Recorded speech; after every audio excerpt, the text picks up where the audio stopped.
ભરૂચના શ્રીમાળી પોળ ખાતે જૈન ધર્મના 24મા તીર્થંકર તરીકે ઓળખાતા ભગવાન મહાવીર સ્વામીનો 2623મો જન્મ કલ્યાણક મહોત્સવ ધામધૂમથી ઉજવાયો।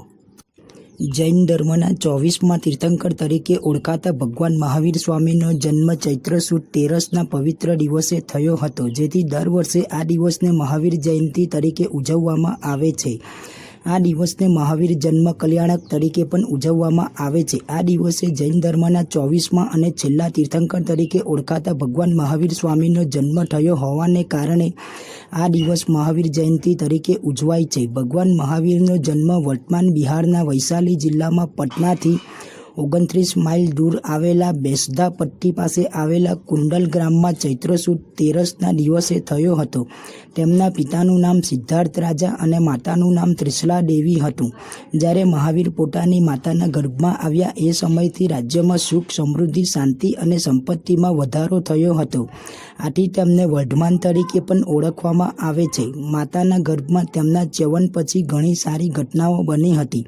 આ સમયે વૃક્ષો પર મોટા પ્રમાણમાં ફૂલો ખીલ્યા હતા। રાણી ત્રિશલાને 14 શુભ સ્વપ્નો આવ્યા હતા વગેરે ઘટનાને એક મહાન આત્માના અવતરણનું ચિહ્ન માનવામાં આવે છે। જૈન ધર્મના સ્થાપક ભગવાન મહાવીર સ્વામીએ તેમના જીવનકાળ દરમિયાન અહિંસા અને આધ્યાત્મિક સ્વતંત્રતાનો ઉપદેશ આપ્યો હતો। માણસે તમામ જીવોને આદર અને સન્માન આપવું જોઈએ। ભગવાન મહાવીર સ્વામીનો જન્મ એવા યુગમાં થયો હતો કે જેમાં હિંસા, પશુબલિ, જાતિ ભેદભાવ વગેરે ચરમસીમાએ પહોંચ્યા હતા। તેમણે સત્ય અને અહિંસા જેવા ઉપદેશો દ્વારા વિશ્વને સાચો માર્ગ બતાવવાનો પ્રયત્ન કર્યો હતો। જૈન ધર્મના સ્થાપક ભગવાન મહાવીરે અહિંસા, સત્ય, અપરિગ્રહ, અસ્થેય અને બ્રહ્મચર્યના પંચશીલ સિદ્ધાંતો આપ્યા હતા। આ 5 સિદ્ધાંતોને કોઈપણ મનુષ્ય પોતાના જીવનમાં ઉતારે તો તેને જીવનમાં સુખની પ્રાપ્તિ થઈ તેની સદગતિ થાય છે। ભગવાન મહાવીરે 30 વર્ષની ઉંમરે સંસારિક મોહ અને રાજવી વૈભવનો ત્યાગ કર્યો હતો અને આત્મકલ્યાણ અને વિશ્વ કલ્યાણના કાર્યો કર્યા હતા। ભગવાન મહાવીરને 12 વર્ષની કઠોર તપસ્યા બાદ કેવળ જ્ઞાન પ્રાપ્ત થયું હતું। ભગવાન મહાવીરે પાવાપુરીમાં 72 વર્ષની વયે મોક્ષ મેળવ્યો હતો।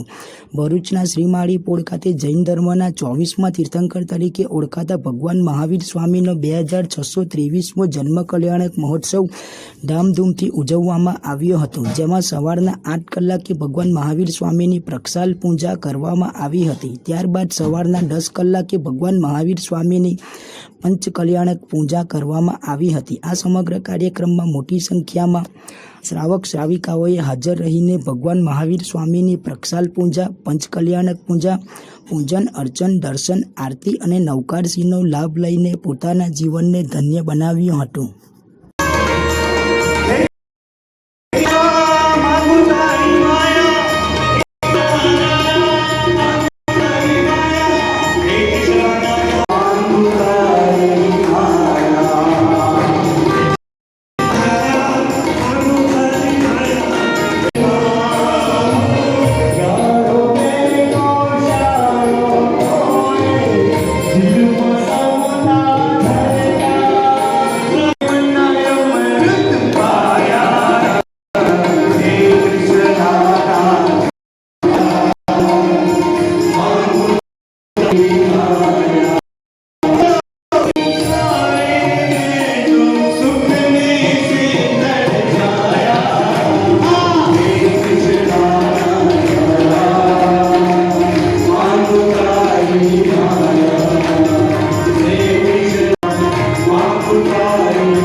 જૈનોના 24મા તીર્થંકર પ્રભુ મહાવીર સ્વામીનો આજે જન્મ કલ્યાણક દિવસ છે।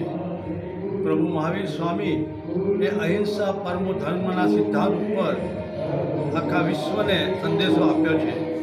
પ્રભુ મહાવીર સ્વામી 30 વર્ષની ઉંમરમાં એમને દીક્ષા લીધી।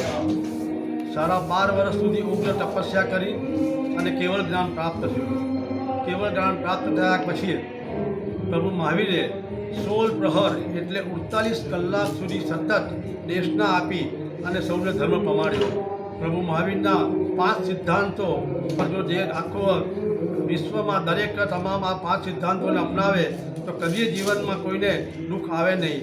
એવા પ્રભુ આ 5 સિદ્ધાંતોમાં અહિંસા, સત્ય બોલવું, અપરિગ્રહ, બ્રહ્મચર્ય અને અચોરી, એટલે આ 5 સિદ્ધાંતને અનુસરવાથી જૈન ધર્મના દરેક ફિરકાના 4 સંપ્રદાયના ભક્તોને આ ખાસ સંદેશો આપ્યો છે.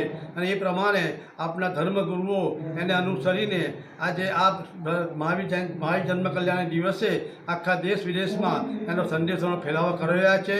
રેલી ગઈકાલે ભરૂચમાં રેલી, સ્કૂટર રેલી અહિંસા પરમો ધર્મના પ્રચાર સાથે, અહિંસા પરમો ધર્મના પ્રચાર સાથે રેલી રાજમાર્ગ પર કાઢી હતી.